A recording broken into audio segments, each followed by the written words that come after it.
Hello everyone. तो मेरा नाम शोभित है। आज की वीडियो में बात करेंगे 99% लोग शेयर मार्केट में पैसा क्यों नहीं कमा पाते, क्यों लोग प्रॉफिट नहीं कर पाते हैं। इसके पीछे 5 मेन कारण है जिसे आज हम लोग इस वीडियो में डिस्कस करेंगे। सबसे पहला कारण है टिप पर इन्वेस्ट करना। जब भी हम लोग यूट्यूब पर या सोशल मीडिया या न्यूज़ चैनल पर देखेंगे तो हमेशा कुछ शेयर के बारे में बात हो रही होती है कि वो शेयर इतना बढ़ गया, उतना बढ़ गया, या उसे इतना करोड़ का ऑर्डर मिला। ये वही पॉइंट होता है जब बड़े प्लेयर जो ऑपरेटर होते हैं, जो मार्केट को चलाते हैं, उस टाइम वो शेयर को बेच रहे होते हैं, और जो रिटेल पब्लिक होती है और उस टाइम बेवकूफ़ की तरह उस शेयर को खरीद लेती है।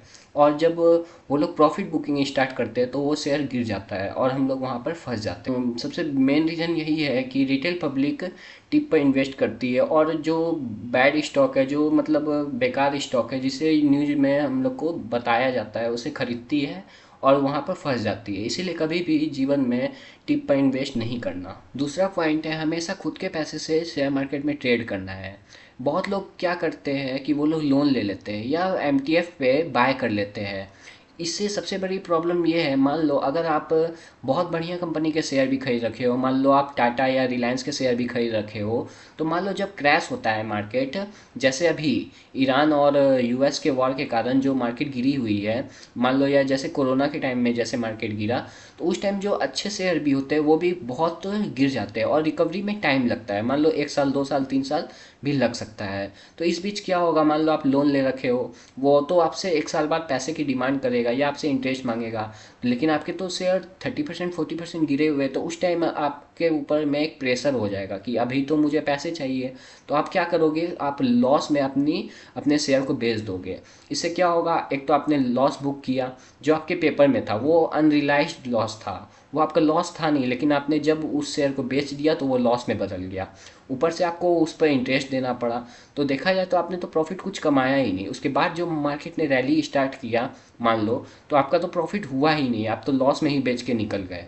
तो सबसे बड़ी गलती ये है, कभी भी शेयर मार्केट में दूसरे के पैसे से इन्वेस्ट नहीं करना। हमेशा खुद के पैसे से ही इन्वेस्ट करना चाहिए। और बात रही कैपिटल की, तो अगर आपके पास छोटा कैपिटल हो, जो छोटा कैपिटल से स्टार्ट करो। जैसे जैसे आपकी इनकम बढ़ेगी वैसे वैसे इस पैसे को शेयर मार्केट में लगाना स्टार्ट करो। कभी भी दूसरे के पैसे से शेयर मार्केट में मत आना। तीसरी सबसे बड़ी गलती ये है शेयर को हमेशा गलत प्राइस पे खरीदना। मान लो कोई शेयर 1,000 से 2,000 हो गया, तो उस टाइम रिटेल पब्लिक उस शेयर को बाय कर रही होती है। लोग सोचते हैं कि ये 2,000 हो चुका है, ये अब 4,000 होने वाला है। तो 90% चांस ये होता है कि अब वो 2,000 से करेक्ट होकर 1,500 आने वाला है। लेकिन पब्लिक क्या सोचती है, ये 2,000 का 4,000 होगा। वो 2,000 का 4,000 होगा, पर उसमें 2 से 3 साल भी लग सकते हैं। तो लेकिन क्या होगा, जब 2,000 से 1,500 होगा तो उस टाइम पब्लिक सोचेगी अरे ये तो गिर रहा है, तो वो लॉस बुक करके निकल जाती है। याद करो 2 साल पहले चांदी का दाम 70,000 था। उस टाइम किसी ने भी नहीं सोचा कि ये 4 लाख होने वाला है, इस टाइम बाय कर लेते हैं। कोई भी उस टाइम खरीदने वाला नहीं था।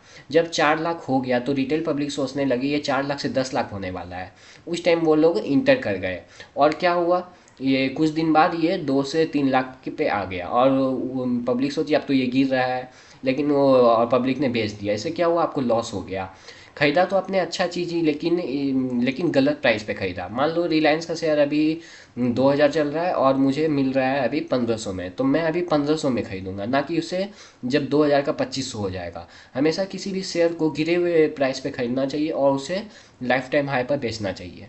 चौथी सबसे बड़ी गलती ये है, जब भी हम लोग किसी शेयर को खरीदते हैं, यदि वो और नीचे गिर जाता है तो पब्लिक क्या सोचती है, हमने किसी गलत शेयर को बाय कर रखा है, और वो लोग लॉस में उसे बेच देते हैं। ये सबसे बड़ी गलती है।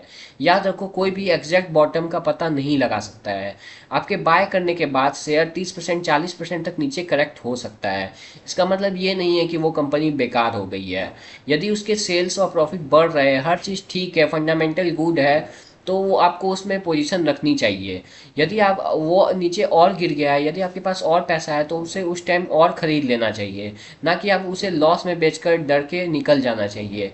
ये सबसे बड़ी गलती होती है जिसे 90% लोग करते हैं। पांचवी सबसे बड़ी गलती ये है पेशेंस का ना होना। जब भी हम लोग कोई शेयर खरीदते हैं तो बहुत बार ऐसा देखा गया है कि वो 1 महीना 2 महीना तक सेम ही प्राइस पर रहता है। तो रिटेल इन्वेस्टर सोचते हैं कि ये तो सेम प्राइस पर है, ये शेयर खराब है, बढ़ नहीं रहा है, तो वो लोग बेचकर निकल जाते हैं। क्योंकि और इस बीच क्या होता है, उन्होंने अपना पैसा तो फंसाया, रिटर्न तो निकला नहीं, पैसा मतलब उन्होंने कुछ भी नहीं कमाया। और फिर सेम दूसरे शेयर में खरीदेंगे, उसके साथ भी यही होगा। तो अगर आप देखोगे तो ऐसा भी बहुत बार होता है। मान लो हम लोग कोई शेयर खरीदते हैं तो 6 महीना 1 साल तक वो सेम ही प्राइस पर रहता है, और उसके बाद वो रैली स्टार्ट करता है, 30% 50% तक बढ़ सकता है। अगर आपकी कंपनी में कोई भी फंडामेंटल में दिक्कत नहीं है, रिवेन्यू बढ़ रहा है और प्रॉफिट बढ़ रहा है, तो आपको उसमें पोजीशन बनाए ही रखनी चाहिए। जो भी आपका टारगेट है, टारगेट से पहले नहीं निकलना चाहिए जब तक फंडामेंटल में कोई दिक्कत ना हो।